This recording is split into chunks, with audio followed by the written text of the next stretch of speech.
freshman year at TCU, and I'm a witch kid.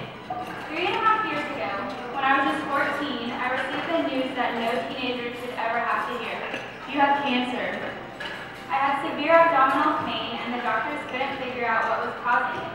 Could be Crohn's, could be a blockage, but it's probably not cancer. They said, kids your age just don't get colon cancer.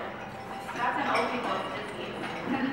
Well, after almost 3 weeks in the hospital and every test they could think of, they still had no answer. They decided to do surgery and remove the suspect area. When they removed a portion of my colon and 9 lymph nodes, they found signet ring cell adenocarcinoma, a type of colon cancer that has spread to the surrounding area. They told me that this type of cancer was extremely aggressive, and we mistakenly looked it up on Google and found that the 5-year survival rate was only 13%. You cannot imagine how devastating this was, but I decided, along with my family and wonderful boyfriend, to fight this thing. I would do everything I could to survive and live a happy, normal life. At the time of my diagnosis, I was very active in many areas: school, band, church, youth group, and all the regular fun things a normal 14-year-old does. As our medical team was explaining the treatment options, my family decided that we would try as hard as we could to live in the moment, not regret the past, and not worry about what might happen in the future. We wanted to enjoy the time we had now and not waste time on that fear, uncertainty, and worry. I was told the recommended routine was 12 3-day chemo rounds. I would go into the hospital every other Friday, get connected to an IV, and sit there for 3 days. That's 36 days total, hooked up to a rack full of machines pumping poison through my body. Not something most kids my age were doing.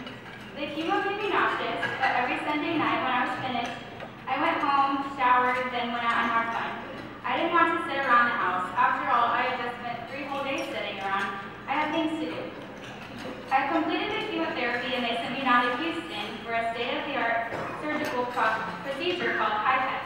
It's quite an ordeal.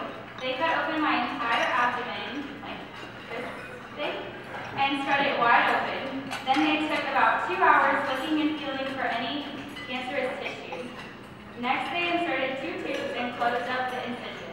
The tubes then circulated heated chemochemicals throughout my abdominal cavity to kill any cancer cells that might be remaining. Then they reopened the abdomen, removed the tubes, and cleaned everything out. Finally, they stitched everything back up. You can only imagine the start. I had to spend 4 weeks in Houston, and I missed my school and my friends terribly. When I came home, I jumped right back into school, church, band, and shopping. A few weeks later, I went on our youth mission trip to Georgetown, Texas. We had a couple quarterly scans, which looked great, and a wonderful trip, which I'll talk about in just a minute. Things were going great. Unfortunately, after 7 months, I started to have some more abdominal pain. CT scans showed 2 huge masses in my abdomen. The cancer returned in a very aggressive way. It had only been about 2 months since my last clear CT scan, so these things were growing really fast. The doctors were very concerned. They told us that at this time, the chances of a cure are virtually 0. If you have children, please take a minute and picture a doctor telling you that about your kid. The chances of a cure are virtually 0. Well, even with the grim diagnosis, we didn't give up. With my amazing oncologist, Dr. Karen Alberton, we set out on a path to beat this again. We started a similar treatment routine with 12 more 3-day rounds of chemo, more nausea and time sitting around the hospital watching cooking shows and doing jigsaw puzzles. In between rounds, I was back in school and staying very busy. I was nominated for our homecoming court. I couldn't officially be on the court since I was only a junior, but they made me an honorary princess. Then, incredibly, I headed back down to Houston for a second round of the invasive HIPEC procedure.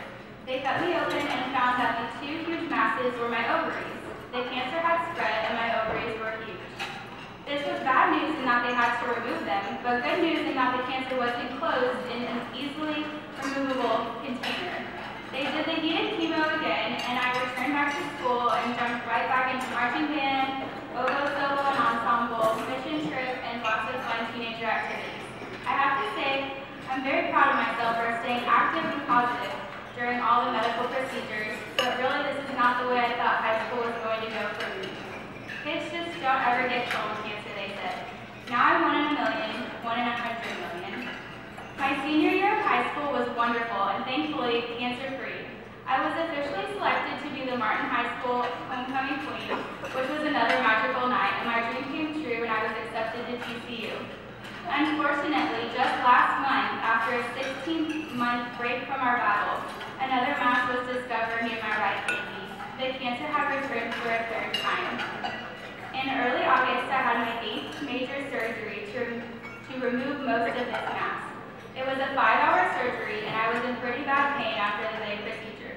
However, I was not going to miss TCU Rush.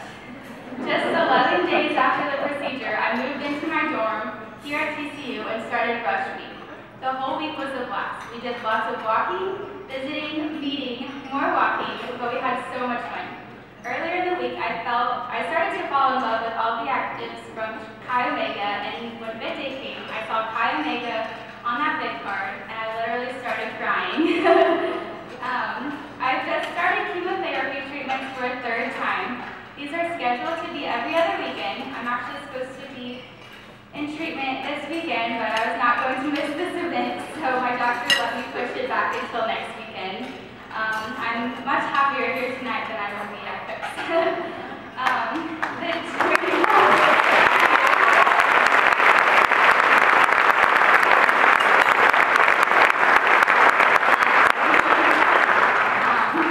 The journey has been life-altering for me, my family, and those around me. It's been horrible in some ways, but it's also been miraculously wonderful in a lot of ways. My dad says that when he watches the news, he thinks the whole world is going crazy. But over the past 3.5 years, we have truly seen the best in people. One of the greatest things that happened to me on this journey was the summer after my first diagnosis. I was contacted by the wonderful Make-A-Wish Foundation, and they asked me what my wish would be. I told them, I like to shop and I like to eat, so I guess the place to go for that would be Italy.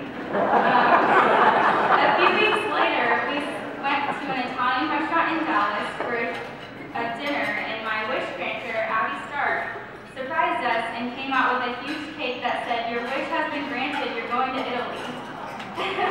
I couldn't believe it. What a wonderful thing after all the surgeries and days in the hospital. Thank you so much, Make-A-Wish. They planned out the most incredible trip for us, including a cooking class with an Italian chef named Fabio, a tour of the Vatican, train travel to Florence, and a great side trip to see the Leaning Tower of Pisa. It was awesome. We shopped and ate our way all over the country, and I'll never forget the wonderful food, beautiful scenery, and all the amazing people we met. On the flight home, we had one last really cool thing happen. As my sister and I were boarding the plane, the flight attendants saw our Make-A-Wish backpack. They quickly jumped into action and moved everyone around in first-class cabin. My sister and I enjoyed the long flight from 2 huge, amazing seats in the front of the plane. It was awesome. I want to thank everyone for everything they've done, and again, thank everyone for being here. But I do have one additional request. When you're bidding on the auction items tonight, do not be shy. Be aggressive. Do not let that other person win. The Make-A-Wish Foundation is such a beautiful organization, and what they do is truly magical. Take it from me, I had the time of my life in Italy thanks to Make-A-Wish. The things they do and the wishes they grant are absolutely magical, and they make such a difference to kids who are battling life-threatening medical conditions. If not for me, then do it for that 14-year-old girl who may or may not have to go through what I've had to go through.